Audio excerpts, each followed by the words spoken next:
Hello everyone, welcome to back my channel. I hope everyone is having a wonderful day. Before starting the video, please go ahead and hit the subscribe button. In the maze, Jack is getting fed up as he and Diane get lost yet again. He declares this the perfect metaphor for their time with Kane, going in circles and making no progress. It's hard to believe Kane hasn't found a way to get them off the mountain. Jack and Diane wonder where Kyle is. Diane is more concerned about who he's with. Jack trusts their son as much as he doesn't trust Audra. Diane only hopes they are out of there by winter, or this could turn into a Stephen King novel. As they continue to drift, Jack wonders what the mustache is up to. Diane doesn't want to think about that, but Jack worries that Victor could be involved in Billy making more bad decisions. Diane is starting to dread mealtime and feels like a rat going after cheese. Jack is very wary of the showman that Kane has become. Billy is drinking alone in the dining car when Phyllis joins him and jokes that she didn't recognize him without his little friend. He doesn't appreciate the humor. Phyllis remarks that they are the only two who understand the endless champagne will pay off and being trapped in paradise is hardly torture. She's sure they both have their sights set on Kane. Billy can't recall her having much of a relationship with the man, but says he was practically his brother.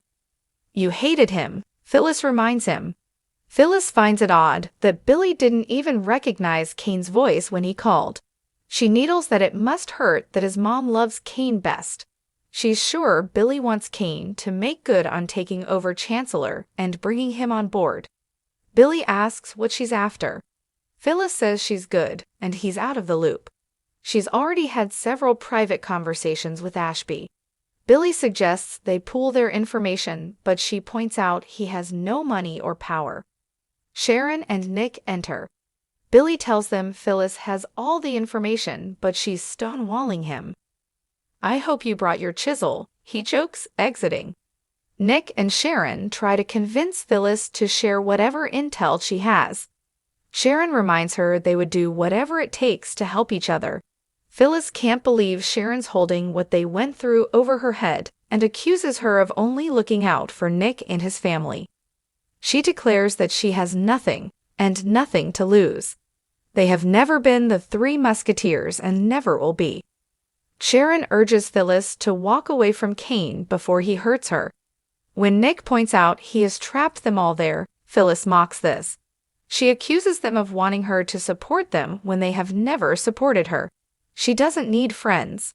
She needs a purpose, and a paycheck and Kane can give her both.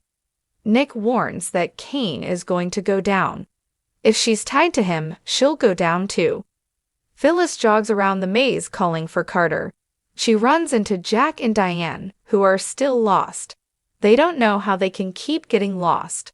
Phyllis suggests that could be the point. Maybe someone is trying to freak them out. This feels like a trap. Jack starts to wonder if the staff is moving the bushes around to confuse them. When he suggests they split up, Diane refuses. Phyllis decides to go off on her own. Jack wants to find their host and tell them they are done with this. He and his wife go in opposite directions. Lily and Damien walk through the maze, and he tells her he'd love to take her dancing, but he'll need lessons. As they fool around, they stroll into the dining area where Amanda and Kane are drinking. Ashby directly asks if Lily and Damien are a couple now. Lily confirms it and needles him by pointing out he provided an isolated romantic situation that pushed them closer. Lily hopes Kane can accept this and move on. Kane wishes them the best and gives his word he will never mention his feelings about her again. Lily says she's happy despite the ridiculous situation they are in. After Damien muses on the nature of happiness, Kane suggests they speak in private. Lily is reluctant to allow it, but Amanda leads her away. Once the men are alone, Kane pulls out an impressive bottle of whiskey and suggests they take a walk. As Lily walks the maze with Amanda, she praises how straightforward Damien is. The lawyer still finds it hard to buy their sudden closeness. Lily says it has been romantic and sweet to open herself up to someone. It's liberating. She wonders, does Kane really think she will take him back? Amanda explains that Kane has grown and thinks he has become someone she can trust again. Lily points out that he required a fake name and ruse to even talk to her. She's moved on. Amanda bluntly asks if Lily is using Damien. It's none of your business, Lily says. Amanda just likes to be prepared for what's ahead.